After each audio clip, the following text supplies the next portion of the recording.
دەمایە خەڵاسی بکەی گوتم دوایە نایە لای دوکانێ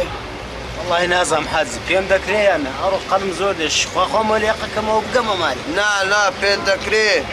لێدەگەی چت پێ دەڵێم باشە باش هەر مردنی تێدا نەبی ئینشاڵڵا دێم چاوەڕێت دەکەم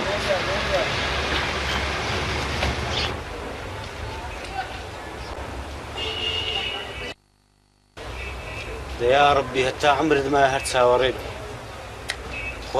خويا كسري لي بازار تو درناس حاجي دكي خاون ملكو خدريج دكي لو بيافروش اتور سرهم بارو فولي هيتي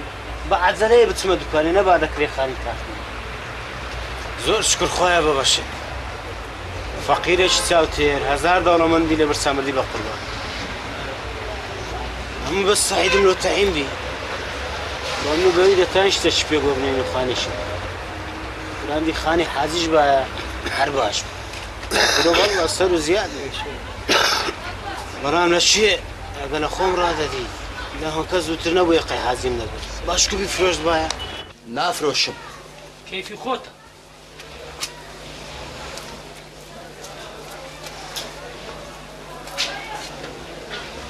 حاجی چای دەخۆین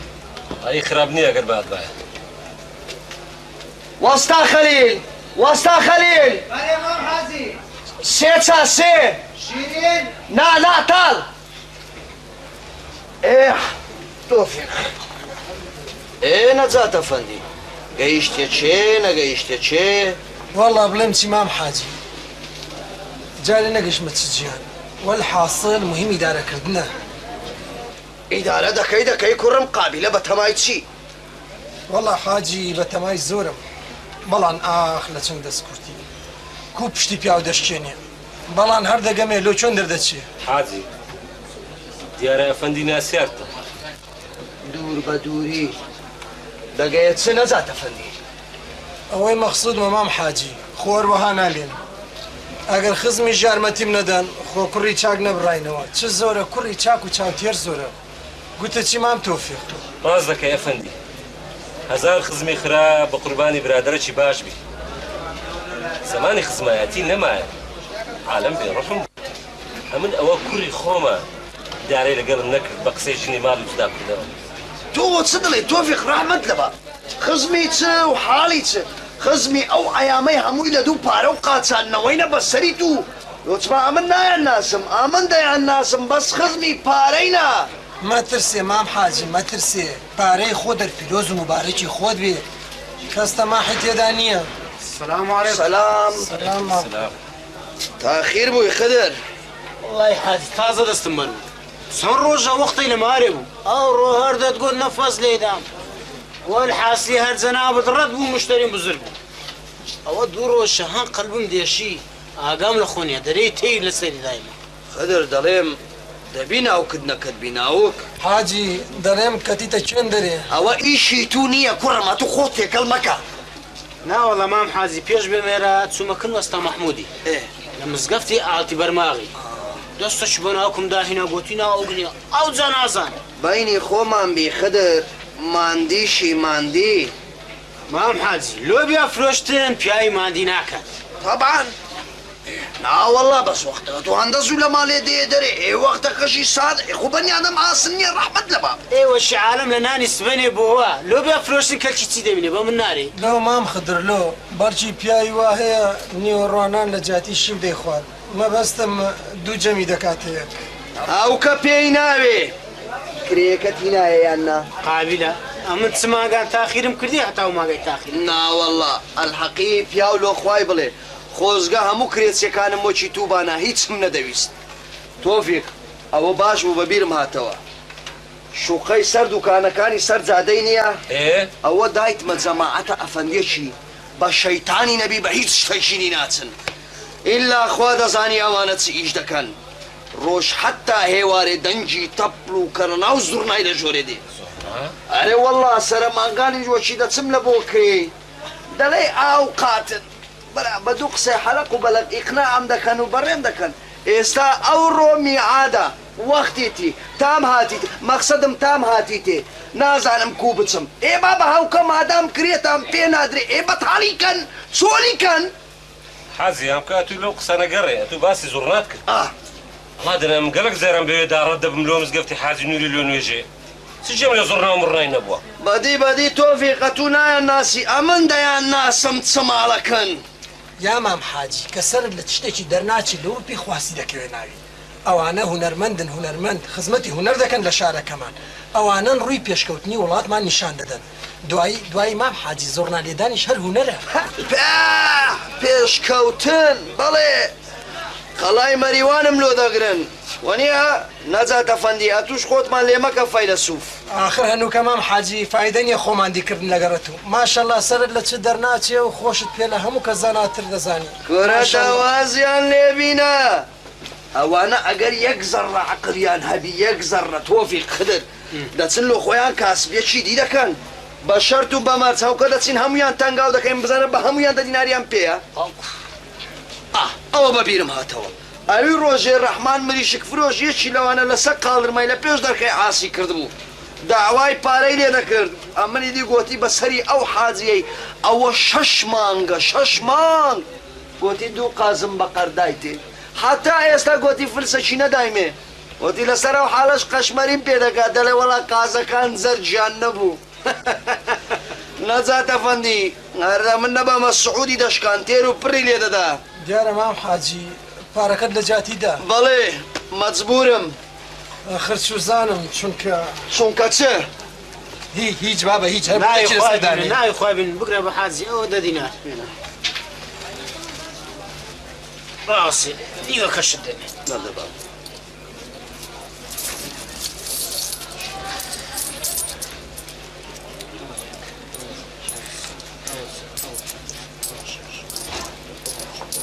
ئەوەنی ڕەحمەت لە ئەو نیوە چییە مام خەدر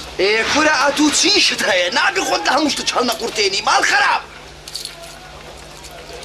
تەواو ڕاوەست بابم ڕاوەست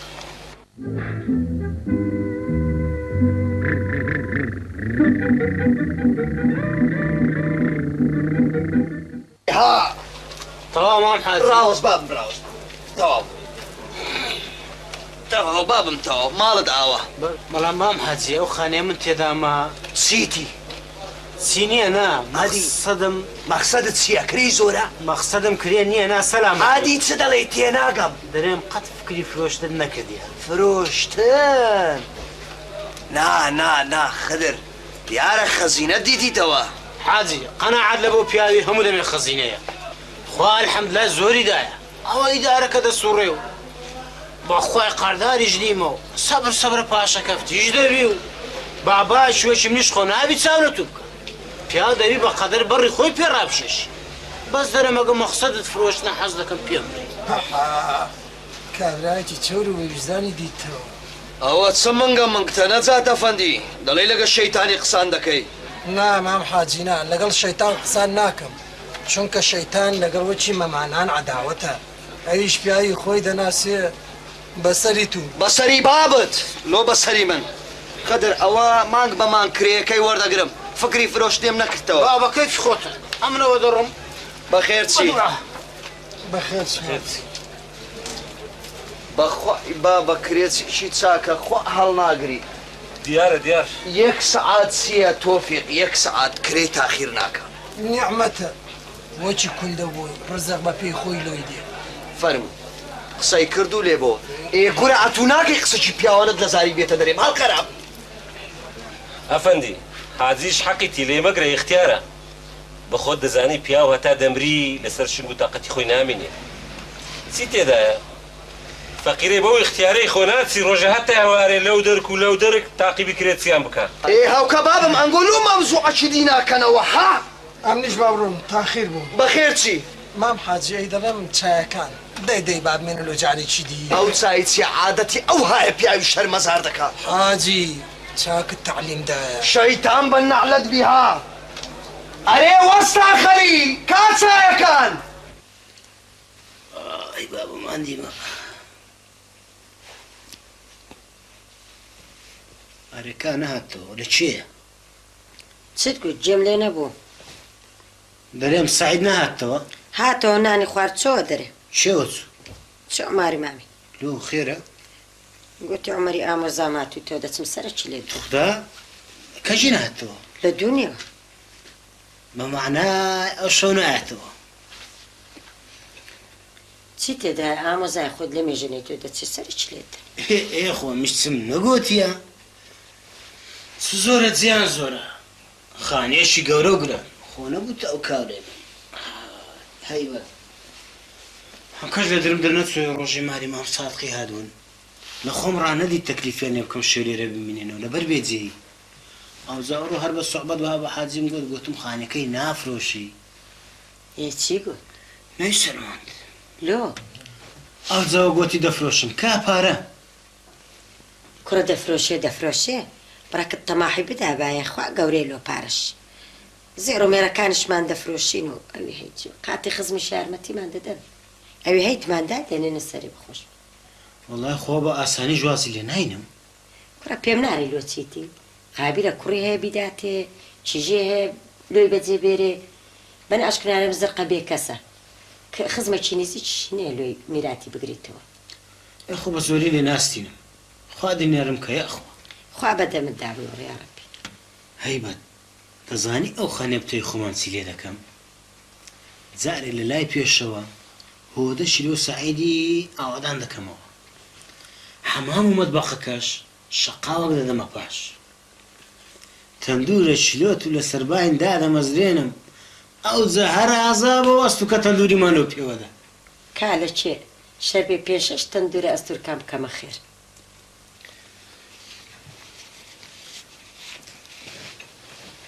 هەیبەت بگراوەی بکە چیسە چییە؟ ئەوەی بدورە بکە چیسەکەیت کەم عەدم بووە بۆر هەرگەڕایە ئەو مشتەری دێگە من پێ دەکات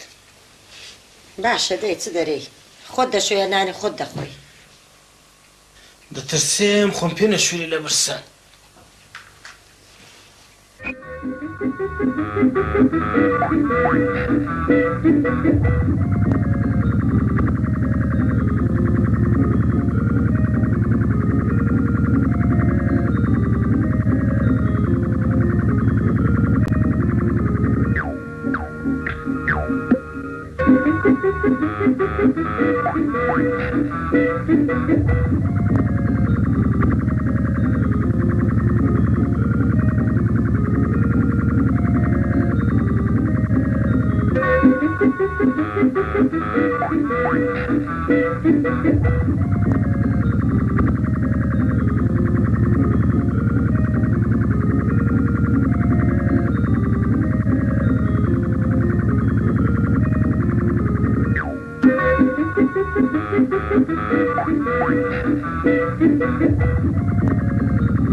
دوایێ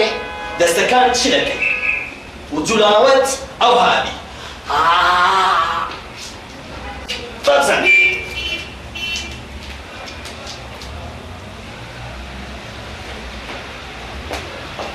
السلام عليكم. عليكم السلام.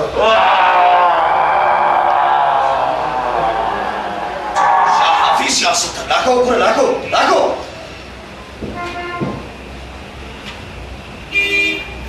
تواوا بشرفم تواوا شو تواوا؟ شكلي باب التواوا باورناكم لتوسعة الكسل يا دوري أو دوري بدا باب خرم لاكوا رولا نور الدين شيلة جورية ريتونا خلال جورية شيلة كده كمال بس فرمو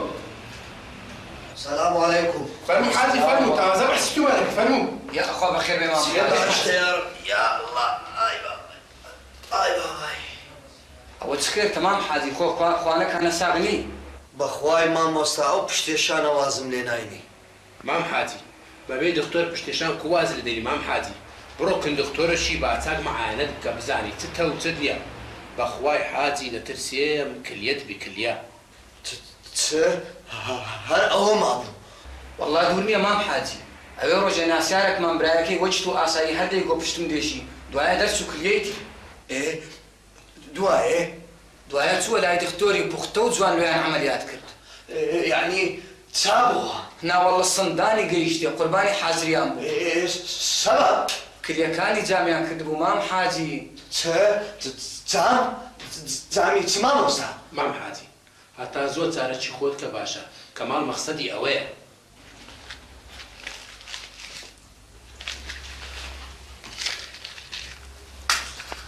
لایەکەی مام حاجی جغارەکە سووتان چ لێ قەومایە مامۆستا گوتم داخوا دەبی ئەمگۆ وەزیعەتتان کوبی والله هیچ ناکزوریەکمان نییە تەنیا جەنابت نەبی مەقسەدم ژوورەکەی پشت جەنابت نەبی یا الله خێ چیتی دیسان لۆپەی دەکەن حاجی ئەمن چ بکەم مامۆستا لۆمە من دەڵێن حاجی کۆتت چ بکەیت ئەوە منێک ملکی تۆ خۆ ملکی بابم نییە مامۆستا چاوەکەم ڕزاتان لێ دەکەم تشتەکە هەندەی ناینی هەندەی پێناوێ ئێ بەشی بە خۆتان یعنی دەستەکی تێوەدە چاچکەنەوە لە منو نەکەوی ماڵمانی گۆیە حاج مام حاجی ئەمە چاچی دەکەینەوە ئەمما سەری مانجێ ئەگەر هات و مەسروفەکەمان نەکرێیەکەی جێراوە گازان دەمە لێ نەکەی ئەلقەتعی ڕازی نابم یەک فلس چێ نەکرێیەکەی کەمکەنەوە هەر ئەوە مابوو کرێی مانگەچی چیە وەڵات لێمان سەرف کردیەوە نییە دەکەوای لێ هات بەخۆت لۆمانی چاکەوە مام حاجی مامۆستا ڕزاتان لێ دەکەم بکەن لە ڕاهی ئەو خودایی داد و بێدا تووشی وەستا و عەمەلانم مەکەن با بکەم کورە لە حەقیان نایەم چاوەکەم ئێکاکە هەوکە ئەنگۆ دەمدەنێ نامدەنێ 40 دیناری مەقسەدم 40 دینارم دەدەنێ کاکە ئەگەر پێش و ناخۆشە چۆلیکەن بەتاڵیکەن ئەگەر موچیشم زەفت دەکەن هەتا بزانم خۆ دنیا بێمیر و حاکم نییە مام حاجی قابلە مەزە دەو ڕێگرین ملکی خەڵکی سەفتکەن خاصنی فەقیرەی وەچی تەنها شەیتان فەقیرە مامۆستا لۆم فەقیرم حاجی مەقسەدم لە قسەی لێ تۆ ڕەبوونیشی پێ ناوێت ملکی تۆ واجبە لۆمان چاچکەیەوە پێم ناکرێ وەختی وەم نییە مام حاجی ئەتوو زۆر عەنتیکەی ها مەسەلەی چ کوردی هەیە لەرێن نەبە هەر بەردەچی لە سەدانی ئیش هەروە بە من عەندی نابی دەبێت و بەلایەکی سەربینە بەرێ یاوەتە بە خۆمان چاچی دەکەینەوە لەسەر حسابی کرێیەکەی یان جەناب لێ چسەی خۆ لۆمانی چاکەوە و کرێی چەند لە تەواو وەرگرە چت گۆر یعنی مامۆستا ئەمن ئیش و کارم نییە کرێی خانیەکان لە خۆیان سەرفکەمەوە مانچی ئەو لای 56 دینارم سەرفی بەردەرگەوستارە و گەڕەکی ئەرمان کرد ڕەحمەت لە بابت مام حاجی ئەتوو مانگەکەی دیش ئەینە بەحست کرد ئەو خانیە بۆ چ ها دەبڕێک لەگەڵمان سەهل بە خۆ بە خۆت دەزانی ئەماش ئیمکانێتمان هەر ئەوەندەیە دەنا کوشت وا تەکلیفی جەنابەت دەکەین چاوەکەم باشە یعنی ئاخر مامۆستا چاوەکەم مەسەلەکە پارەیە پارە ئێ ئەمبوو وا دەزانم وها بە ئاسانی پەیا دەکرێت ڕەحمەت لە بابتان دەزانین مام حاجی دەزانین وەڵە جاری وا هەیە برادەران لێرە پێویستیان بە دەستگرتنەک دەبی لە خۆمان ڕنابین برێن بگرە ئەوە 50 دینار ئومری خۆتی جێبەجێکە حاجی ئەفەندێکی گەورە و گران ئەوە 2 مانگای ناوێت بێتی ئێرە دەترسی ئەو بریشک فڕۆشەی تخوا ناوێت چیە ڕەحمان ڕەحمەت لە بابت کابرا هونەرمەندە و ئیشی تیپەکەمان لەسەر بیمەحتەڵ بە حاجی باشە مامۆستا بە مەزەندەنگۆ یعنی دەبی چەندی تێبچی هەر 20 دینارەکە مام حاجی خۆ قابلی 1000 دیناری تێ ناچی چەند 20 دینارێک هەر ئەوەندە یعنی کرێ ئەو مانگەشمان فت ئەجا هەروەها دەبی حاجی چاوەکەم هەروەها دەبی باشە بابە باشە ئەمن چاچی دەکەمەوە ئەوەش لەبەر خاترینگۆ ئەنگۆ دەست لێ مەدە سبەینێ دەچم بەشی وەستا مستەفای دەینم بەخۆی بۆ وەستا سدیق و یەک دوو عەمەلان بێن دەستێکی تێوەردەن بەس ئەگۆ دەست لێ مەدەن ئەم بەخۆم لۆتان چاچی دەکەمەوە بابەکە مام حاجی باوەڕکە لە شەوەیەوە چەنارەتێکی مۆسیقامان درۆپەی لێدایە هەتا ئەو پاش عەسرەی ئەگەر عەدمیش نەبن زۆر باشە باشە مامۆستا ئەدی مام حاجی کرێ ئەو مانگە دەدەینێ بەڵام داخۆ ئێستا محاسبی تیپەکەمان نەهاتیە سبەینی وە دەکەم ئینشاء الله هەر بەخۆ لە بی لە دوکانێ هەندەش بسڕ هەرشی لۆ سەرف دەکەین حاجی لە چ سەرف دەکەن مامۆستا حاجی مەبەستم دەدەینێ گوتم جێم پێدەزانن وەنیا غێر لە ناو قەیسەری لە تەنج حاج زیادی قەیاتی ڕەحمەت لە بابت هیچ خەمت نەبی ئەگەر جەنابیش لەوێ نەبی ئەوە تەسلیمی زیرانەکەت دەکەین نا بابا لا نەکەی پارەم نەستە جیران دەست جیرانم لێ تێمەگەن ڕزاتان لێ دەکەن کاکە لەوێ دەبم ئەم بەخۆ هەلەوێ دەبم باشە ئەوجا ئەمن لە خزمەت مەرەخەز دەبم مامۆستا سەرچاو حاجی یا الله یا الله خوا حافیز حافیز بەخێرچی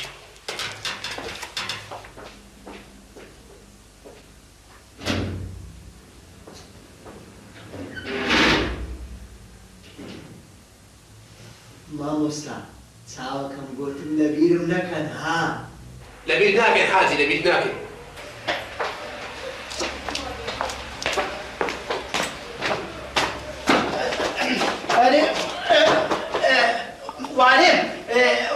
وانە دانیشتیا مەقسەدم یعنی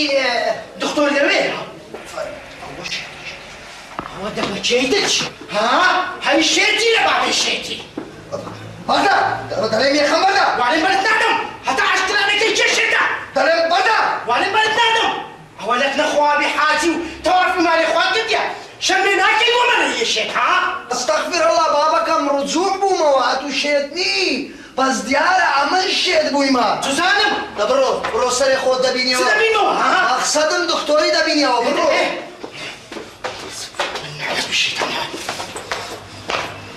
السلام عليكم. وعليكم السلام. هابلا ايش تبغوا؟ علي والله خالو يشم هبو بس. بزعلم لنا تلتوانا مش ولا. ادي الى عياده دكتور لطيفينيا. لا بابا الى هونيا. هو مقصد تسيا. عياده اليوم ده انا خلتني. امن وعلم هو سيعتني. هونيا كاكا. كاكا ما كيف لا لا. كاكا مقصد تكون بليك سكاش. قبل شميم ليكي دنا بين بدأت تسمكني چونك قدرك هاني كما خوبة بيلا داجعات لو هو ديتونك علي بس سيتو لا حول ولا قوة إلا بالله إنه لا حول ولا بابا ملوعي دولة بتقدر بلا كلام كابلا لا دبرو بروك ما برجع أي تماشيك نولا اللي تسيو أو كابلا إلا بالله لا يا دكتور لطيف يا كاكا يا دكتور لطيف اللي يرن معايا أدي أفندي بقول بعد إذا بين بري لو كندري شوا كاكا بخوي ناصر أفندي وانين أدي إلى بوتة أوتيل كاكا أوتيل شنو؟ كوها يا بابا باشا أوتيل نبي هي هذا نبي أنا والله ما قلت أشياء تبي تبي يا ربي أوهم أفندي ومفندي أنا خو والله بلاش لنا خرب جار إلى زيك زور مدوها بس كل واحد يجي من ده تجعبه نعم خطأ كاتش من دكوالي وحافظ لي هذا تأخير إيه ده باشا يعني برو فرق برو إيه ده باشا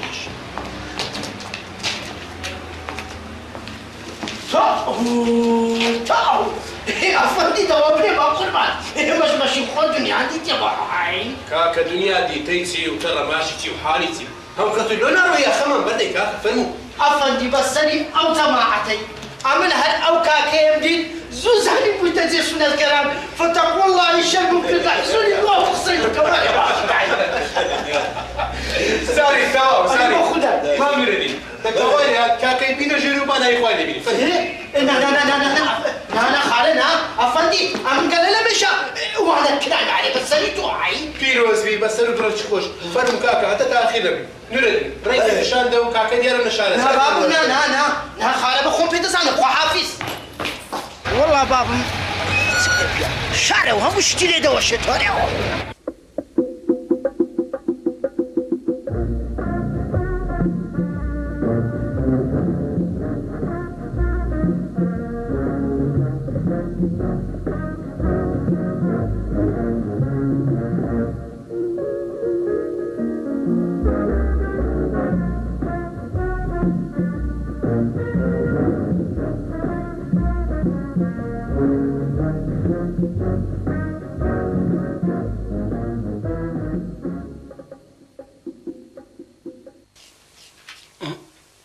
وأظن بري كذب الشور ديني خوي تراشيها سبيني بيسرحك خد بتراشي بقى كتبير أنا هذا هتا دا تسملو بيايو ديمو خوم دا قرم دا تسمى السرايا درم دادي سرايا؟ لو هاي بتسمى بيدنا قوتيا نا والله هلا بيرش خير دا تسهل السرايا زانو مانا كم يشكلو بين موتعينت كم أما أنت عين بكريم؟ هادي أورو لتساخاني حاجي أودا أجدون قادر كوي لقى حاجيات قاري إيه؟ ماما الصباحي خوش ما نبيبو قوتي سعيد سناكا تسناكا أنا قلت والله ماما زارت سناكا ودعني اشتيو ماما الصباحي قوتي ديارة بخوت بي خوش لي يجيب كات نمار دانش ماما استا كالو اي روجي سعید دەستی شەشی بگری ئەوجا من دەمزانێت چم دەکرد دوایێ وەڵا دوای گوتی سبەنێ مەزبەتەش بنووسە لۆ متەسەڕفی عرض وعار بابا عرض وعار لۆ معافزی عرض وعارە برێم عرض وعارەش بنووسە لۆ متەسەڕفی محافظ بابا محافظی بابا با محافظ بی گوتی ئەگە پێش دەکرێت بە خۆت بڕۆکردی برێ وەزم ئەوەیە کوڕەکەشم هەتا سم شەش خوندیە و دەبی لێ بگەڕم ستەکنی قابلە نانا لۆ هەندێ مانعەتی نییە خوا هەم ناگری ئەی ڕۆژێ حەمەدی فەقی ڕەشیدی چوو بەکنی ئیشەکەیان لۆ کردو قابلە بەویشم تێ نەبی نانادایە خەمن نەبی دێلم بستەکنی دێلن بەڕاست هەیبەت چاو بەبیرم هاتەوە سبەینە بڕۆماری عەزیزی کوتە کوشەروارەکەم لۆ بینە با شڕور دیار نەبم عیبە زۆتە پێراوەشی باتەشم لۆ بینە لۆ دەچێ شایی کچێ ئارێ وەڵڵا لە شایم گەلەک پێ خۆشتە ئەگە سەعید تەعین نەبوو دەمزانی چم دەکرد ئەدی بابا ئەمن نێم ئەتو نایە پێ کو دەبی خۆ عەریزە بە ناوی خۆت نادەی هیچ قەیدیە نابی بابا دەبی ئەمن ئیمزا بکەم دەبی ئەمن لێ بم وەڵڵا خۆوەشە دە باشە باش مادەمای لێ هات سبەینە تو لەگەرم وەرە عەریزەکەی دەنووسین لۆم ئیمزاکە و حەقت نەبی ئەدی ئەگەر دوای ئەمنیان ویست های هو ئەمن جارێ ئەوەی دەمێ بیبینم با بیبینم ئەگەرە تویان ویست سەهلە کو خۆت مەشارەوە لە پشت بە لەدەی دانیشارە و چاخانە و کابرای ناوی چییە تەنیشت سمێر سۆرەکەی دەیناسم باشە لە کنەوی ئینتیزارت باش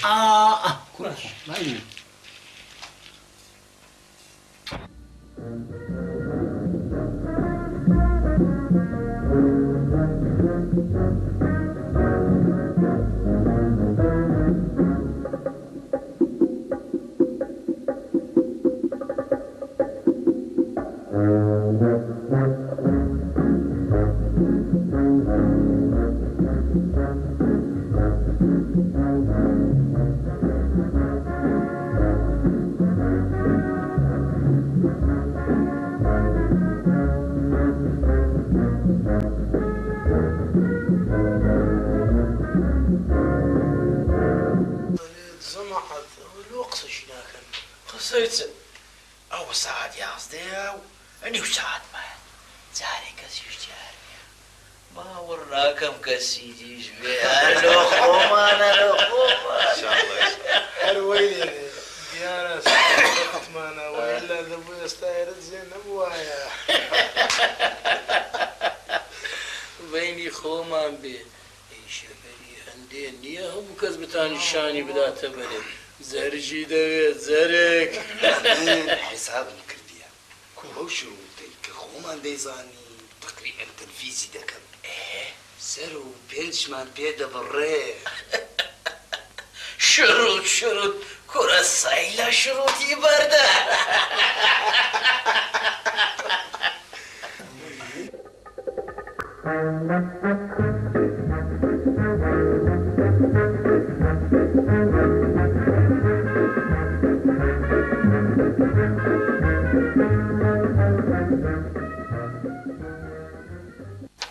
فەرمکە کە چاوەڕۆم کە لێ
ئامۆزە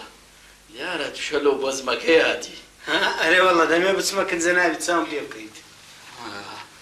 زارە جغارەکی بشێشە مەمنون ناشش هەر بە باکە بابا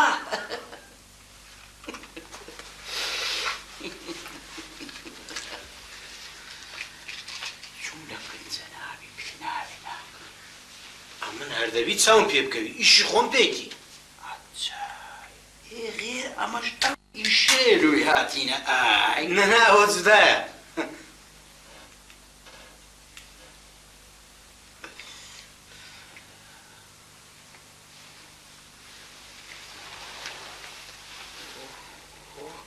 هەردە شێوێ بستەکەن جەنابی جەنابی تووسی و شتی وای پێ بەخوای دوورنیوە نانا والله دەقەوە تەڕحێ تەربەتە نێبووی چاو چەند پۆشتەیە پۆشتە دیارە خەڵکی ئێرەش نییە ها قۆندرێک و دەبریقێتەوە ئەدیکو موضوع قۆنتەراتە قۆنتەرات کوڕینە با کەمێل و زۆری نەری هەتا کار لە کار نەترازایە با چارە چۆمان بکەین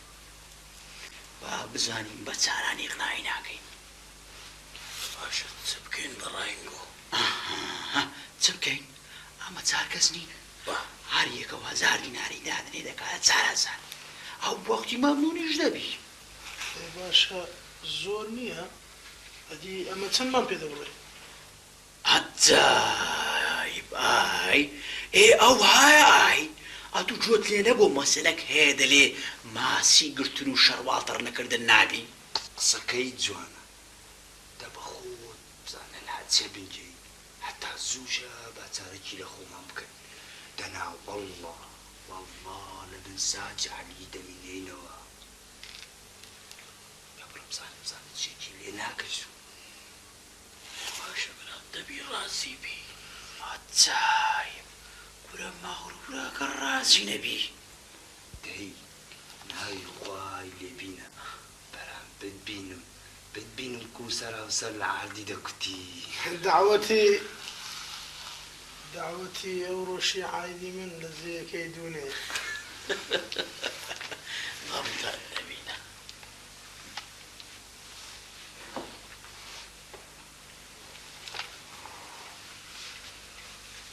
کاکە ئەمە دەزانین ئەتوو خەلکی ئێرنی ئەشزانین لۆ چاتی بەچتان زانی جەماعەتی ئێرە دیار و ناسراون دەزانین چەندن هەمووی 12 قۆنتراچینە قۆنتراچی بەڵام ئەمە قۆنتراچی نیمە بۆشمان وەرمان غەشی بینە پیاوی خۆمان نەناسین المهم واز لەکردن جەنابی بینە و ئەمەش ڕازی دەکەین ئەو جان بۆ چ زەرەر دەکەن ئەگە قۆنتراچی بێمە حارم و حارە نەدەبوو کاکە کورت و کورمانچی وە دەکەین بە چاران لێ بێدەری بە چاران بەێ زمان بۆ هەولێرە ژواز دەینم ئەدی چ لە سەعیدی بکەم برێم نایهێش بچمەکەنی پەشیمانیان کردمەوە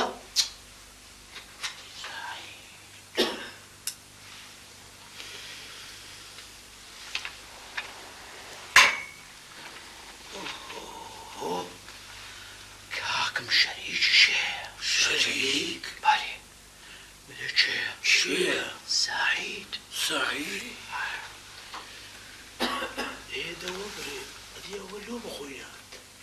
ئەوەیشی خۆی هەیە شوێ دەرێ هەر ئەویش ڕەوانی نەکردیە بەخۆی دەزانی چ دەکا باشە چ دەرێ بەترسێن باشت تێنەگەیان دەبی کاکە پێم گوت وتم واز لە مەسەلەکەی بینە و بە چارە ڕازی دەکەین چی گوت دەرێ نەک بە چارە بە هۆلێرەش واز ناین ئەوە تێنەگەیشتە دەتوانێت ئەچەندە خۆم بچمەکەین فەرمو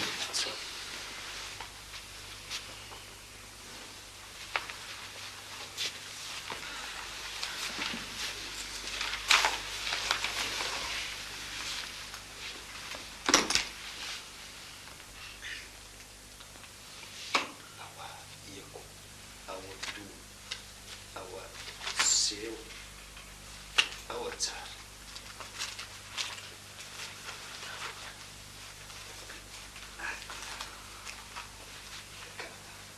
واز لە سەعیدیش بینە ئەمە سەعیدی زۆر چاک دەناسی ئەو ئاندەی لە گوریسی لەنایە دومین الحەمدلله ئەو وەزعی زۆر باشە ئەو پارەیە چی لێ بکەم جاری دەکەتی کە با کەسمان شتی نەگا ئاخر تێ بکەم مەسەلە چییە؟ ئەم تێناگەم وەستە و عەمەل و مهندسکو و ئیدارە لەگەر دەکەم وەستا و عەمەلە؟ وەستای چ؟ بابە وەڵڵا ئەنگۆ بەستە و سوینە من لەو مەسەلەی سەعیدی هاتیمە سەعید سەعیدی چ؟ خدا سەلامەتت کاتە هەر بنە ئەو پارەش هەمووی ناو ژیر فامت نێ کوڕە نەبینەوی هەر باسیش مەکە ئەگەر دەنجیشی کرد برێ کوورە برێ درەنگ چوون پێڕان نەگەیشتم قابیلە چییە؟ نە بابە نا ئەڕۆ لە هەموو ڕۆژە زووتر خراسم کرد و فرۆشت هاوکا بە چەندیدا دەزانم پارەی چاک دەکا چم بە چەندیدا؟ تەنی چ؟ هەنووکە ئەمە چیشمان هەیە وای دەکرد بە سەدی دەدا کاکە ئەمە بالەیەک بکەین هاوکە پێی ناوێت تەماحی بکەی ئای هەر ئەوەندەت پێ دەبڕێ بابەکەم کورە چما قۆنترات چ خێری مایە بە ناشکوری نارێمای لا حول ولا قوة بالله کورە بزانە تووشی چ بوویمە من ها پشیت فراوان بی تووشی چ نەبووی ئەلحەمدولله کەسیشمان چاوی لە دووە نییە تو ئاشکرامان مەکە ڕەحمەت لەمان بدە داهەستە لەو باتری زوفانی دێسی مەکە ئەمەش کاسبین بابەت پێی خۆمان ببینی خوا ئەگە بنێری پیا بەخۆشی نازان کە بەسەری لە لەباری دە وەڵڵاهی ئەوەم بردم لە خواشم سبەنەیە خەم بگرێت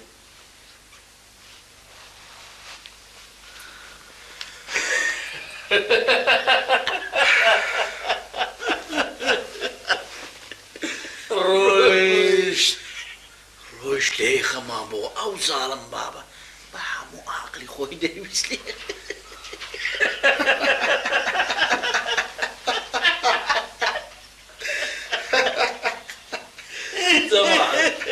ئەمن یەک بە باری خۆم تەمام دانابوو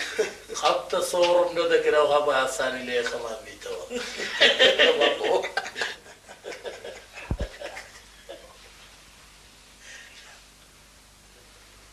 ئەرێ ئەو کابرای لێرە وات بگوڕەکەی تایم بکات چەوە چوو؟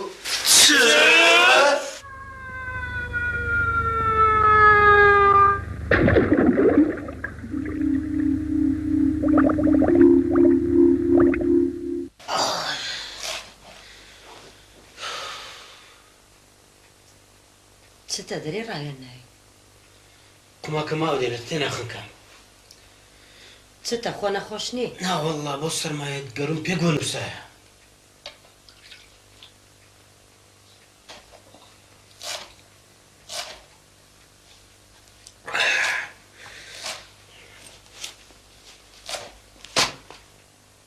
ئەڕۆ چی ئەو پارە؟ هەش بە سەرماری چێت کۆر کردیتەوە کچی کۆرکردنەوەی چ و کاولکردنی چ دەتوەرە پێش دوێ دووجێڕمەوە لێرە نەچوومە سەرای مەزبەتێ لێ سەعیدی بم با ئێ وەڵا چووم دەبینم جەماعەتێک دانیشتینە وەڵا میش دانیشتم جغارەکم پێ کرد نەمزانی بەخۆشم ئەوم پارەیان بە زۆری لە باخەرم پەستی و بەڕێیا کردم ئەتو تێم بگەینە ئەو قسەیە ئەسلی هەیە ئەگەر وەبی هەتا بن پیلان زەرەر دەکەم لە قەلیش دەبم لە کۆتریش دەبم ئەمن دەزانم وایە باشە کووت زانی دوونی لە زیرێکی بووم فەڕاشی دایرەی تاکۆم دیت فەڕاشی مدیری دیار بوو لەگەر کابرایەکی ئەو باسی دەکرد ئەتو فکرت مشەو ئەش کردم لۆ ئەگەر وەبی کورەت وەفێ هەتا بن پیلان زەرەر دەکەم نا زەرەر ناکەی باشە کووت زانی زەرەر ناکەم ئەمن دەزانم بە پارەکی چاچی دەقڵسێنم باشە نەتزانی چەندی دەدەن باشە لۆ سبێنێ بە خۆت ناسی دایرەی تاپۆی ئەگەر بە خۆت بچی باشتر لە مەسەلەکەی دەگەی واللهی ڕاز دەکەی قسەکەت جوانە وە سەعات 12 هەر ئێستا دەچم دەوام هەڵنەگیرایە خۆم دەچم پێ دەکەوم بزانم چ هەیە چاک و چێتر ئەو بەرەتاکە هەژینا تا درەمکەم ئەو وەرە چاکە 8 دینار 4 درهم کەم 9 درهم کەم 9 درهم کەم 8 دینار 9 درهم کەم ئەو وەرە چاکە 8 دینار چت بۆ کاکە دەرێم 9 درهم کەم ئەتو گوتت 4 درهم کەم ئەمریش لۆم زیاد کردی گوتم 9 درهم کەم کاکە تو لێت کەم کردمەوە زیادت کردیان کەمت کرد زیادم کردەوە زیاد ئەوە ناوەڵا کەمت کردەوە دوونێش 3-4 دینار لێ زەرەردام ماڵت خرانەبی ئێ باشە باش ئەمن واوە دەرم ئەتو لۆ بەجێ من دەکەی دا بڕۆ بابم بڕۆ دیارە تو هێشتا تۆفیقی ناناسی سرت لە کابرای شێواند هەی ماڵت نەرمێنێ وەڵڵا چی لێ بکەم ئەو بەڕە چاکە 8 دینار 19 درهم کەم 19 درهم کەم 8 دینار 2 درهم کەم 8 دینار 2 درهم کەم باشە تۆفیق گوتم ئەتو چیشت هەبوو ناوەڵە مام حەزیشم نەبوو هەر حەزم کرد بڕەکە لە کندانشم ناوەڵا گوتم ئەگە ئیشت نەبی هەتا ئەمیش بچم سەرەشی لە دایرەی تاپۆی بدەم زان مەسەلەکە چییە ئێدە باشە مادەم ئەتو دەستی ئەم ژۆ هەڵدەست ئێدە باشە یا الله خواحافیز خواحافیزت بی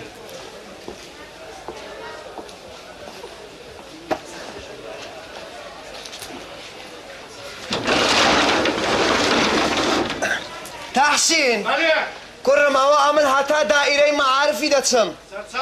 ئەوەی ئەم نویست بلە دێتەوە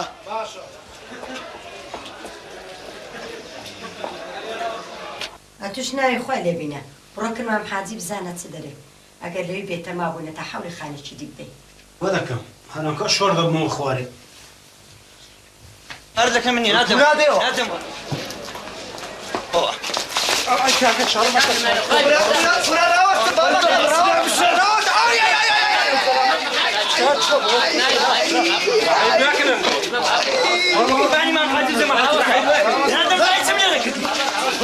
ساعاتك انا مركز دفارين وما بتفرق لك تسيوا اي مشروعيه سيا حاجه سيا لو اخذ وكناي خدر تسملف لەناو ئەو هەموو دوکان و قەیسەریانە هاتن لێرە لە پێش دوکانی من بۆ شەڕ و دەمەقالیان ئای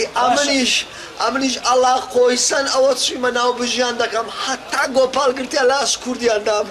سەلامەتی تیزت نایەشی وەڵاهی نازانم خدر دەڵێم دەبی ملم نەشکاوی نانە سەلامەت شەڵە ناچنیە نا دەورە بابم وەرە بزانم حەزی فەقیرە بەو اختیارێ لە زیاتی چاکەیستان لێ ئەوە چییە حاجی تۆفیق مەسەلە چیەوە والله نازانم چیان لە بینی کاکە هار بووینە ئەوە لەسەر پیاوەتیم بەسەری ئەو جەماعەتەی ئەوە دوو سارە پارەی دوعار بەگەنم بەسەرم دایتێ هەتا هەنووکە چاوم بە درکەشی نەکەتیا دەرم بابە ئەگەر گەنم نییە پارەکەی خۆم بدەوە بەوەش رازیم بەرەنەمە ناسیاریەشین با نەبیتە درعات جۆندەی نانی واللهی وەلی هاتیە شەرمێ دەکەم دەوها بکەم حەق خۆتی خوا قبول ناکە مادام پارە دێ وەرگرتی حەقی چێ بیدێ دوای کابرا بە پارەی خۆ ڕازیە چەند لە زیتی 40 دینارم دایتێ بەسەر دوعار بەگەن توخدا ئەوەندەی دەینیان گۆ عالمەتانە خۆ خڕ کردەوە وەخت بۆ حاجی سەقەتکەن کابرا قسەی خراپی نەکردێ بە پارەی خۆی ڕازیە بیدەوە ناوەڵە بابە پارەکەی خۆم بداتەوە ئەم هیچ کەم ناوی چ دەرێ باشە باش سبەی لۆ دەین مێرە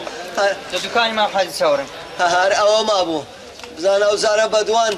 تەواوم ناکەن دەبێ عەفوم کە مام حاجی ئەمە شەرمەزاری جەناب دەوەرە وەرن پێشی وەرنەوە مادەمەیان گۆ برانە دەی وەڵڵا بابا من چم لەبەردری نییە دەی کاکە دەی دەست لەم لێ یەکەن هەر عیبیشە مادەم ناسیاری یەکەن بابەکە ئەو هانە دەستە شتە چکەم حاجی دەی بێ ڕۆژەوە تەخمە چاک بدەی هەر ئەوە مابوو دەمزانی مەسەلەکە هەلە بۆ منە وەستا خەلیل وەستا خەلیل تاخمە چایەکمان لۆ بینە کورە نادیش لەمە ئەمن چای ناخۆم خەدەر بەرێ مام حاجی تو چت کرد والله برێم چ ئەملۆ بە تەمان شتێکی دی هاتبووم تووشی ئەو بەزمێت بوو بزانە سبەینێ سەرەکم لێ نادەی لۆ خێرە کورە خێرە خێر ئینشاءالله چ وەختی بێ مام پاژ عەسرێ کەفی تو بس أتو خدر أوراق وموراق التواوى براس تمام حاجي.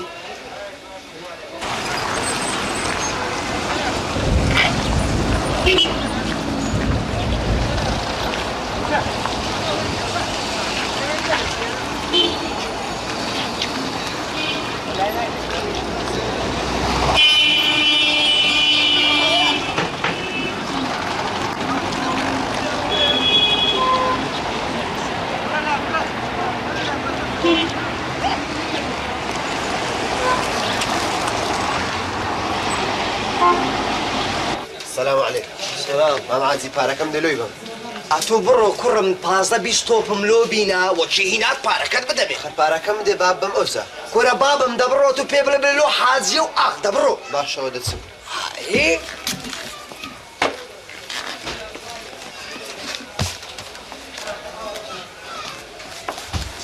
السلام عليكم حازي. سلام توفيق بخير بي. خوش بسلامت بيا أخوان. شا. حازي قصة كم راز درت شو دمزاني. صانا بوتسون بيكتم. بارق هزرر نكد بباشا. زرر؟ كارلا زررية. أدلو دلين هالكلاوة بي لبيش هزار دنياري كم ترنادم. نا بس سريتو أبي بتوي قوتيا بس هو سوا.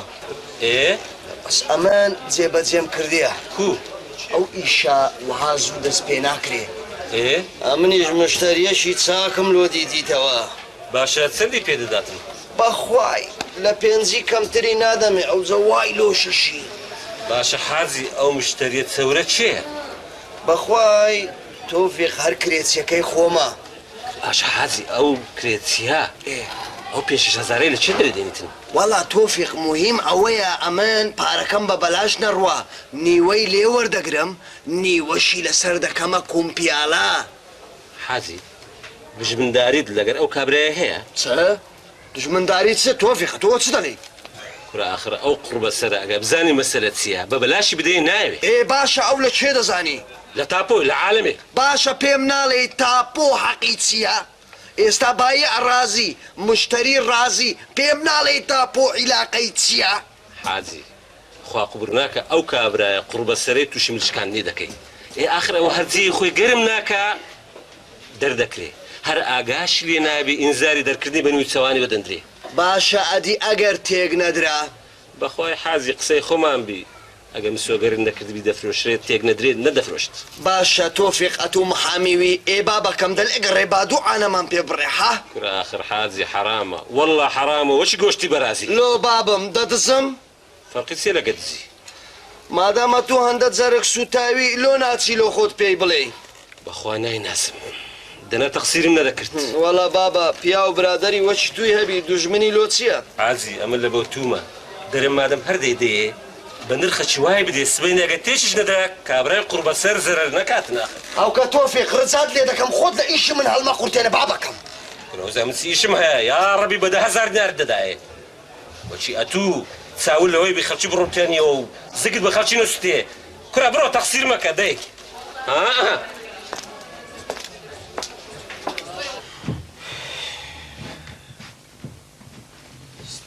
لێرم دانا بەدەست خۆم چی لێ هات شەیتان بردی جنۆکە شاردیەوە عجایب عجایب ئەوەت شەیتان بە نەعلەدوی ها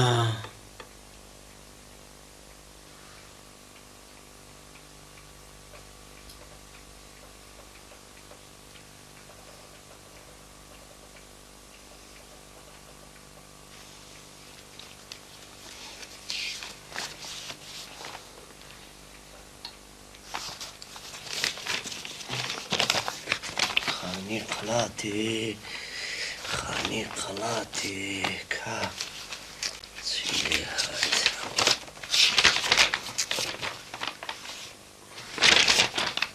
اوجدو بولي او هايبا بشتي وين ترسم او هايبي نانا او دو بولي مليش بيو بابا او استيري هوني هنا ما هوني زانم تشيلي هذا يا ربي وش ضران زانوش ئای سندانت لێدا ئەرێ وەڵا نەخین دەواری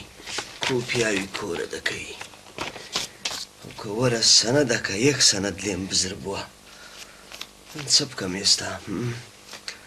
بچم بانجی کوڕەکەی وەستا مەلا ڕەحمانی بکەم بێلۆم تەماشا بکە نەکەی ئەمن دەزانم باب ئەوە هەوە بە خودای ئەوە هەوە بەس ئەمن لە سەرزەئی نەمایمە کورە بەرێ وەڵا ئەوە هەوە با بکەم ئەوە باگرمەوە با بکەم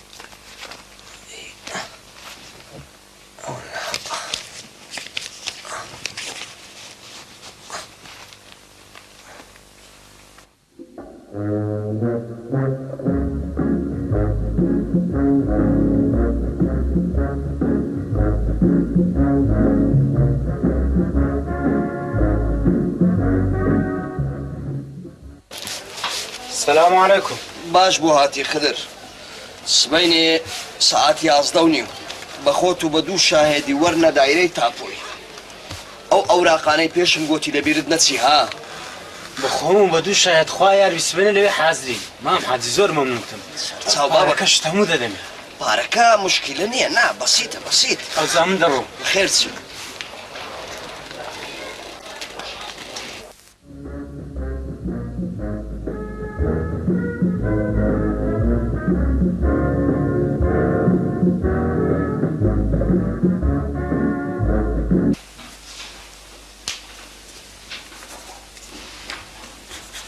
السلام عليكم أهلا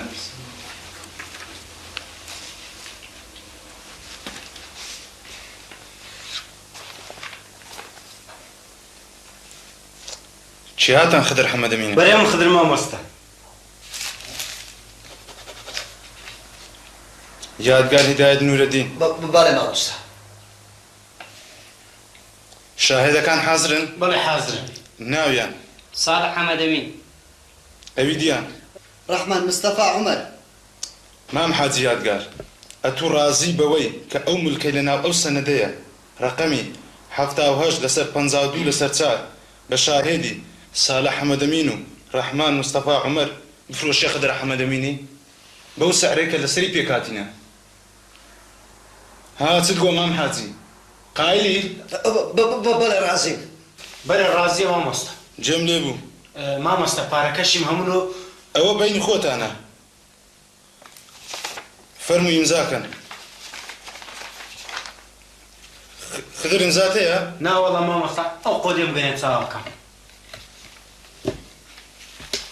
لێرە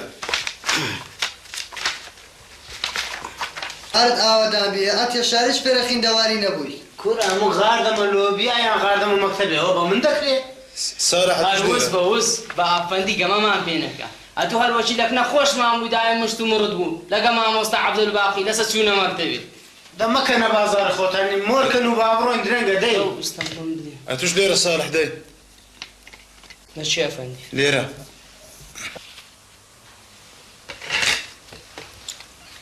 قوربانی پەنجە مۆرت بووم گەمانج بە من دەکات دەفەرموو دەی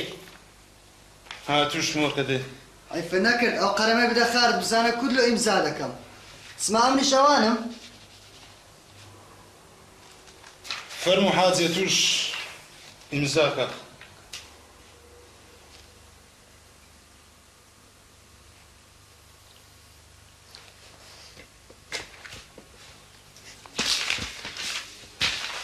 سماوەی لێهات ئەویش وێشم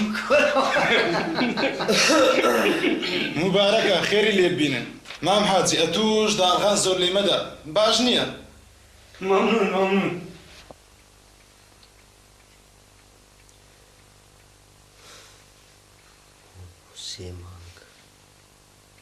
سێ مانگ بەلەدێت یار نییە ئی باش هەر بەلەدێ دیار نەبی و دەست لە قەڵاتێکدا ئەمەم کوو بە قسەی خەڵکی و هەزووی قناڵ کو ئەو خانیان بە بەلاژ لێ خەی خۆم کردەوە ئێ خۆ لە ملم نەمابوو نازانم خدر کو ئەمنی لە خشتە برد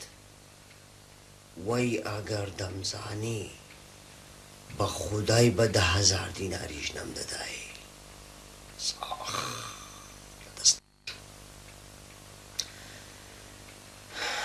وهای لە منگەیاند هەزار کەسی لۆ من هینا ڕزایە کە هەر یەک دوو هەفتەی دی بەلە دێدێ خانەکانی قەڵاتی هەمووی تێدەدا ئەوەی خانیوی بە پێوە نامینێ هیچ گوتم مادەمەر وەی لێ هەر بابی فرۆشم باشترا ئای ئافەریم لەوەی دەستی خۆی زوودەوە شێنی ڕۆجا ئەمن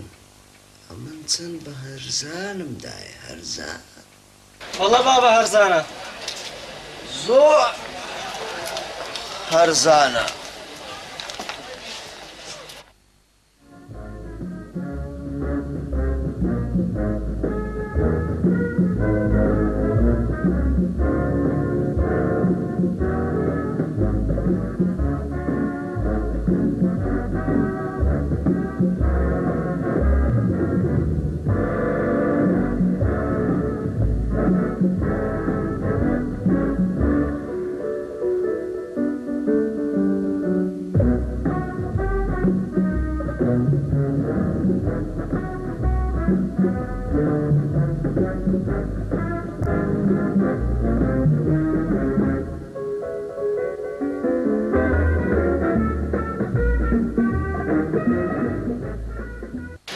السلام عليكم. سلام. ئێرە دوکانی یادی حاجیگارە؟ یادی حاجیگار چێ بابە؟ نا مەقسەدم حاجی یادگار. بەڵێ ئەمن هەوم خێرە؟ خالید ئیستیملاک دەکرێت بگە دایرەی بەلەدێ تەعویز دووەر بگرە. خانی؟ چیها خانی؟ لە قەراتێ چ خانی تێیە؟ لۆ تێک دەدرێ و تەفلیش دەکرێت. بەخوا چاوو. دەڵێ چێ؟ بەخوای چابوو؟ ئەمەم فرۆشتیتم. هەر بە ناوی تووە؟ کو دیارە تەحویل نەبووە. ئاخر ئەدی خدر؟ ئەتوو چ؟ خدر چووە کابرایەکی دیێ لە ناو سەوزەچیان تەبلیغی کاتت. باشە مام حاجی کو زانیتە من خدرم لەگەڵ بوو؟ ئاش لە چ خەیاڵەکی ئاشەوان لە چ خەیاڵەکی. باشە بابە هەوکە کەنجین بێن. ئێستا دەبی لەگەڵ خۆمت بم. ئێستا؟ ئەرێ وەڵاری ئێستا. باشە. حاجی یاسین ئاگا کرد لە دوکانێ بێ هەوکە دێمەوە چاوەکە. فەرمام حاجی فەرموو. مام حاجی مادام دەستزانی ئەو ئیشە لە گۆڕەیە لۆ ئەبەز من بۆ من دەکرد ئاخرە منەوە 3 مانگ زیاتر دەستمنە ئەو خانەیە تازۆی لێ هاتیە بە خانیان بچی لەو گۆڕەش بەلەدێت لێ قیلی بیتەوە چۆر کەن وڵات تێک دەدرێ ئاخر لۆ مام حاجیات لۆ خوای نەترسایی هەمکۆ گەردە چم قەپۆزی دەشێنە دەیکەمە سینەمانە ئەو قەیسەریایی دەرەمزانە لەو اختیاری دەدات ئاخر خوا بتگری مام حاجیلو ئەسم سەرش لە بەلەدەی بدەم زانم چم پێ دەرێن بەڵێ بەلەدیە ها ناکاکە نا ئەوەی تو دەرە بەلەدیاتە باوکم عایدی بەلەدیاتە عایدی چێن دەرێت تۆ عنکاوە عنکاوە بەلەدیاتە بابە ئێرە بەلەدیەیە ئاهلەن وەسالەن نا قەیدی ناکە قەیدنێ بابە قەیدنێ خوا حافیز ئەوە تو بەڕاستە مامۆستایان سوحبەتم لەگەر دەکەی کاکە مناسبەت چێ سوحبەت لەگە بکەم دەمناسی دەتناسم ناوەڵڵا بەڵام برێم چ باش ئێستا من ڕوو لە شێ بکەم مراجعەتی چێن دەرێ بکەم باشە ئەو کابرا نەیگۆدا ئەو مولکەی من نێو فرۆشتیتم کاکە کابراتە ئیدی دایرەی تاپۆی لەکەن و کە ئیسپات دەکە ئەو مولکە هیویە هەموو شتێک بەناویە ئێ باشە ئەدیە من ئەمە چم لەوی کڕیا ئاقاری سیراوەم لەوی کڕیا وڵی توزان بۆ خۆت دەزانێ ئەو عایدی خۆتەم توزانم باشە مامۆستا سەلام عەلەیکوم عەلەیکوم ئەسسەلام ئەتوو بەس ڕێگایەکم پیشان بدا ڕوو لێ چێ بکە دەتوانی مراجعەی تاپۆی بکەی ناوەڵڵا باجارە مراجعەتی حاجی بکەم تاپۆ دەردی من عیلاج ناکە با کفتی دری خۆم بە حاجی بڕێژم ئەوجا دەچمە تاپۆ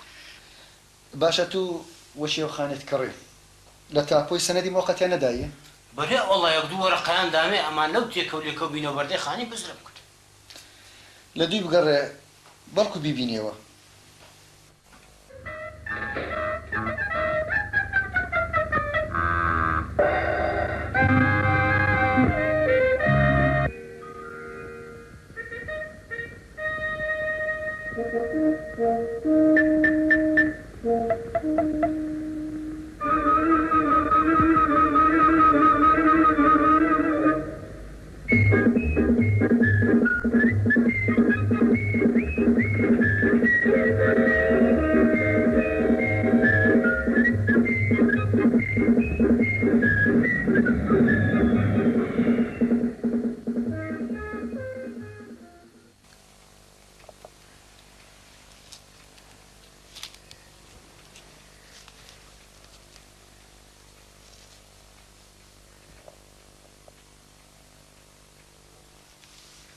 ئافێتاپۆ ئەنگۆکو بزانن ئەو پیاوەتیم لەگەڵ بکەن پارەی تەعویزی پارەی فرۆشتنێ مەمنوونتانم مەمنوونی هەمووتانم لە فەڕاشیەوە حەتا مدیری مەمنونم نیعمەتە نیعمەتە وەچی ئەتوو چاول لەوەی بە خەڵکی بڕۆتێنیەوە و زگت بە خەڵکی نووسێ کورا بڕۆ تەقسیر مەکە دایک ها دەیەڵە هەرجێشمە دێ وەڵا خدر هەر ئاگای لێ نییە جانم ئەگەر ئەوەشە با بچی لە خۆی شکات بکە نا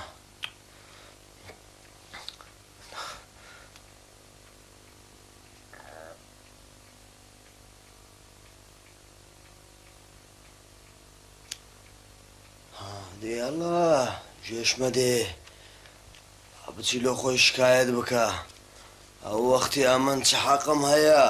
غەڵەت خۆ من نەم کردیە تاپۆ کردیتی ئای ئەوان غەڵەتیان کردی ئەوان بەسە و چوینە ئاگان لە خۆشیان نیە نازانن چ دەکەن باشە دەبی خانی حاجێکی دیان بەناوی نەکردبی لۆ یعنی لەو شارەی بەس ئەمن حاجیمە هەزار حاجی هەیە وەچی من موڵکی هەیە بابە وەڵای خۆ هەروەشە لۆ ئەرێ وەڵا هەروەیە برامە ئەگەر زۆریش ئەوەی کرد ئەمن بە پارەچی کەم ڕازی دەکەم زۆریشی لە قەلبی ناخۆش بوو با بچی لە خۆی شکایەت بکە بەش ئەمەکە 500 دیناری دین دەبی مەمنونیش بی زەرەر لە نیوەی بگەڕێتەوە قازانج حسێبە دی بابەکەم ئاڵا دەبی مەمنون بی و سەمای بکە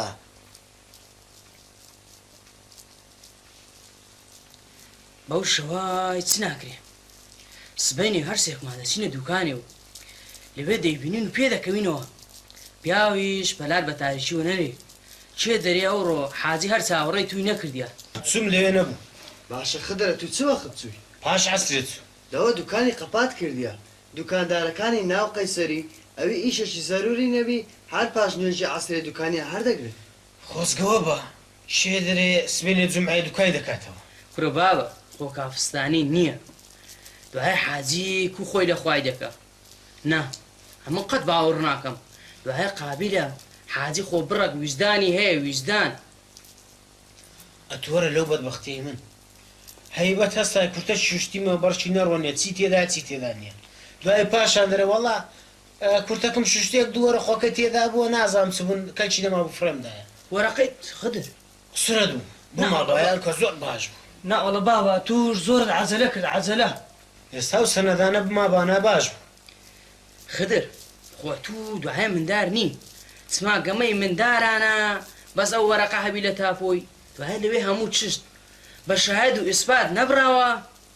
ناوەڵە پارێ جەماعات بێخێر بوو برۆ وەڵای نازانم چ بۆ ئەمرێ ئەو مارکاولانە هەرچاوێن بە من کەت دەربۆ چێتیاکەتە قەلبی بە خۆشم نەمزانی ئەو پارەیان کودامێ کویان بەڕێکردم هەتا هەر بە مارەش بەسەرە جەماعەتیۆم دەزانی خەونە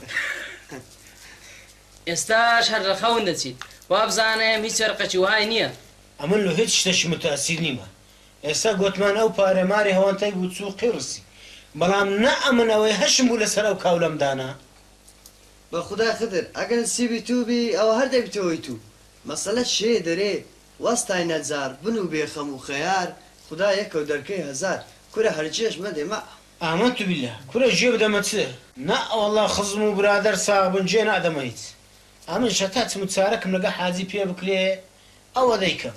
دەنا خوایان بە من دەدەیان بەوی زۆر زۆریش نەسوڕاوە کورە دێمەوە دەشتێ تازە بە تەمای چ بوو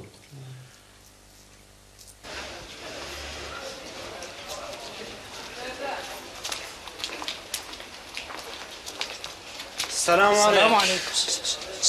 سلام. حاجي وزعتك وزع مشوش دياري. مشوش؟ لو مشوش صبوا. حقته. لخاني در ذكري ملك التيك ددري. خاني ملك او تشتري خدر مقصد السيام تيداقم. ساكم تيدقي كس لمن نقعت وباش لمن دقي داش زاني مقصد متسيا خدر جواب دي اما انت طاقتي بقرا بينا وبردم انا والله كاكا اغزورت لقلبينا خوش برو لو خود او بدركي محكمه كرايته بروش كانك اه تو تسدري سما بخير خوته بتانيانا جيب دي امام حاج اما خضر لو بافروش بيدرين كزناي تاني حقيم بخواتا تو بتاني بو خدايا قيصر اللي ذاك ما كنا مشي دردك ددمي بهنجوني بلا جهنمات اهو زياتي بري تشتكى الرودا ناهل مغدور بيو بو تماي هادو خونا هاتي ما قدرش مكوله صحاري خوم او كاتو هي تصدلكنا مني او تواو مام حاجي جيب دبراي خود بعدو قصد لقبك اتو استبعوا علامتي تهنقل انقو برايك بنا هتاك او ساعتين وهشتكش اون دينانيتن بيتنا خوشي در عزيله ما بينتان استأتو باري خانيت بتواوي لخدري ورقر ديالنا ورم قرتيا اها رحمة لبابك ما دام عمرك اگر بناوي كلابيانا حقي خوتي بيدي دعوة تعويز اللي بكا حقي كيتسي بيدي حقي لكنا مني يا بابا تسيلو خوي مراجع اي تابوي بكا كوي شكيان لي تيقدا با اوهاش حقي بدنوا مام حاجي وابزانم زناب ناتوان انكاري بكي كم بركد نفروشتا او بياوي تونشي شاهد لقوريه تواوا اديكا كامل كم كحقم همن سوزانم بلكي ملك شديد بناوي كرايا كودا بي مام حاجي كورا لونا بي والله لو زماني هموش تقدا بي مام حاجي اولا هم زي قرودا لدايري تابو نابي سوكا هرخاون ملكك فالي خوي زدايا مادام اوي دزاني خضر دبرو دايري تابوي بزانا فايلي جناب تسيد يدايا نا والله دا سب فالي جناب دردين بزان تسد فروشتي وتسد معايا فايلي من شو علاقي هيا علاقي زورة داش بيني پشیشت بۆ خۆش نەکەی برێ هیچیان بەناو نەکردیە مەگەرەوانەی لە تاپۆنە لیان تێک سوبیان خۆ لێ تێکدابن بڕۆ کەس ڕێتی لێ نەگرتیە دەرێن پێشم کەوە با بڕۆی ئەمن نایم ومەکە پەل بەست کە مۆچی شفتی سەشان مدانم دەرێن بڕۆ جێب دێ مام حاجی قدر دیارە مام حاجی مەقسەدی پێک نەهاتنە ئەدێ نابی دەنا بەو دەم و دەستەی چی ناکرێ با ئێوارێ سەعید بچیتەوە دەشتێ سبەینی خالی ڕەحمان لەگە خۆی بینی بێتەوە سەی مام جوانە بابە بەو دەمای چ ناکرێ ئەمن هێوارێ دەستمە دوو خارم ئەو جا بزانین سبەنێ خوا بەمە دەدەیان بە مام حاجی کۆرادا بڕۆ ستان لە دەست دێ تەخسیر مەکەن خوارد قوربانی ئەو کەشتێکە لە پشتی خۆت بەستادە نەدەم زانی چم لێ دەکردی بڕۆ قەدی ناکە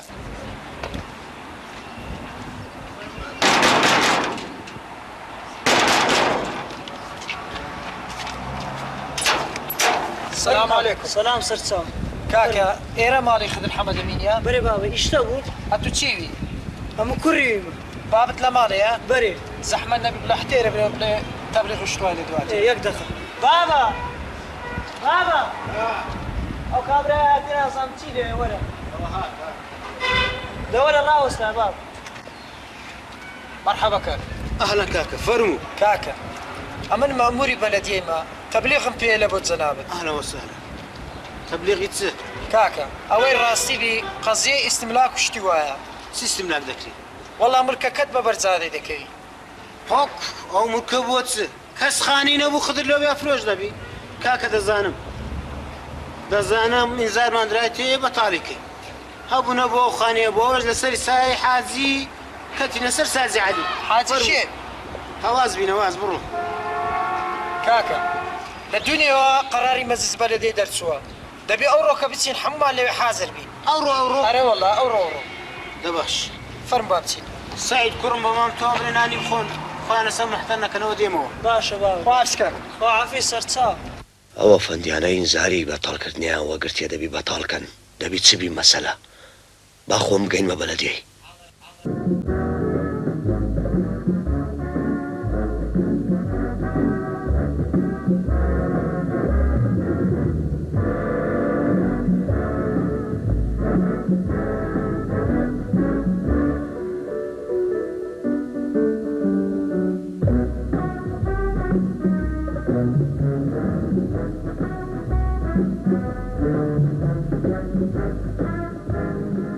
السلام عليكم.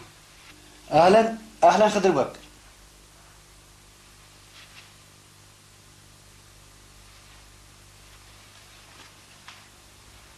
براو دوو ڕۆژە ئیشمان لەسەر تو ماتەر بووە پیاو دەوڵەمەندی دەبێەوە خۆی بشاریتەوە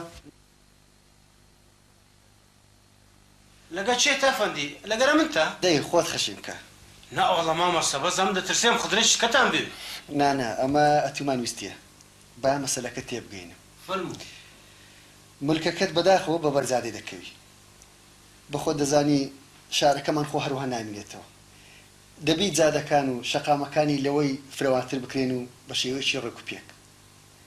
تەبیعی هەر هی ملکی جەنابیشت نییە هی زۆری وەشی تۆ و لۆ ئەوەی زەرەر نەکەن میری پارێکی چاکتەنداتەوە و تۆڵەتان بۆ دەکاتەوە ئەفەندی پارە وەرگیرە و سەرفیش بوو کو بەدی ئەفەندی حاجی خۆش بی هێڵە هێڵە لە کرێچیاتی قورتار بووم ئەوەی هەشم بوو لەسرم دانا و ملکیش بە قوربانی جەنابەت بوو بەس وەچێم بزان پارەی ئەو ملکەلۆ کە سەرف نەکرایە دیارە ئاگاتان لێ نییە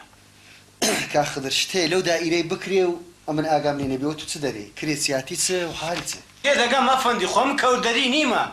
مەخسەتان خانێکەم نییە ئەوەی قەراتێ نە بابە نا خانی قەراتێ چ و کرێچیاتی چی کا خدر مەسەلەی خانی نییە مەسەلەی ڕێزە دوکانە کوشخەشیە کا خدر کە جەناب ساحبیتی کانی چ ئەفەندی شوقەی چ تێم ناگەێنی کاکە ئەتوو خدر حەمەدەمیننی بەرە وەڵا ئەمە خدر حەمەدەمی سلێمانم ئەدی بەلاش دۆ ڕامان دەگری فەرمو ئیمزایەکمان لۆ لێرە بکە هەتا ئیشەکەت بڕوێنین ئاخر مام هەستا ئاخر و ماخری پێ نایە کا خدر جا لێ دەکەم ئیمزاکە بڕۆ 30,000 دیناری خۆت وەرگر و زیاتریش سەرمان مێشینە ئەوەتە ئەها ئەوەتە سەری هێران و بنی گەواران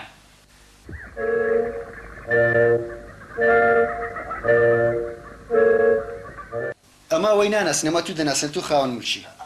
مامۆستا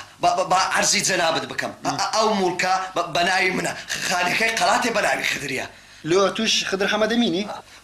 بەڵێ ئەمنیش یادگارەمینم بەڵێ هەوم یادگارەمین چییە لێرەش کوراتو نامی بڕۆکە ویزانت هەبی دوایە پێک دێین واتی نییە ئەمن بەس دەمێ بزانم ئەتوو لە قیامەتێک و جوابی ئەو خودای دەدەیەوە چاوم لێ مەخسوێنە تازە بە تەمای چبم با ئەوە لە من بەڕێ هەمووی بینوە سەر بەڕێ ئەو خەڵکەی هەموو تێبگەێنم ئەفەندی ئەمن خانەیەکم لە قەراتێ لەو حاجەی کڕی بە شایەت و بە ئیسپات هەموومان بڕاندەوە دوایش نازان کو خۆی لێ کردەوە ساحێب و خۆی گیاندە کنەنگ و تاعویزەکەی وەرگرت و نۆشی کرد عافێتی بی حەقی خۆیتی و خۆی ساحەبیتی لەسەر چ ئەساسێک مامۆستا ئاخر لۆ دەزانی لۆ سوزوانم لۆ چونکە مولکی خۆیتی و ئەو ساحەبیتی و قەت نابیتەی تو ئەتو نایبێ ساحەبی لێ دەکەم شاهد لە گەوڕێ ئیسپات هەیە ممچینیش نییە تا بۆ خەڵەت بکە قسەکانت هەمووی ڕاستن لەسەرەوەش هەر مام حاجی ساحەبیتی ئەتولو هەندە منزڕی ماڵ خراپ ئێستا ئەتوو دەزانی یان مامۆستا گوێمە دێمە ئای قوڕت بەسەری خدر ئای هەشت بەسەری خدر باشە مامۆستا من عاسمانم لەوەی کڕیا نەخێر کا خدرە تو ئاسمان لێ نەکڕێ دەزان چ لێ کڕیا ڕێزە دوکانە و شوقەکە لەوی کڕیا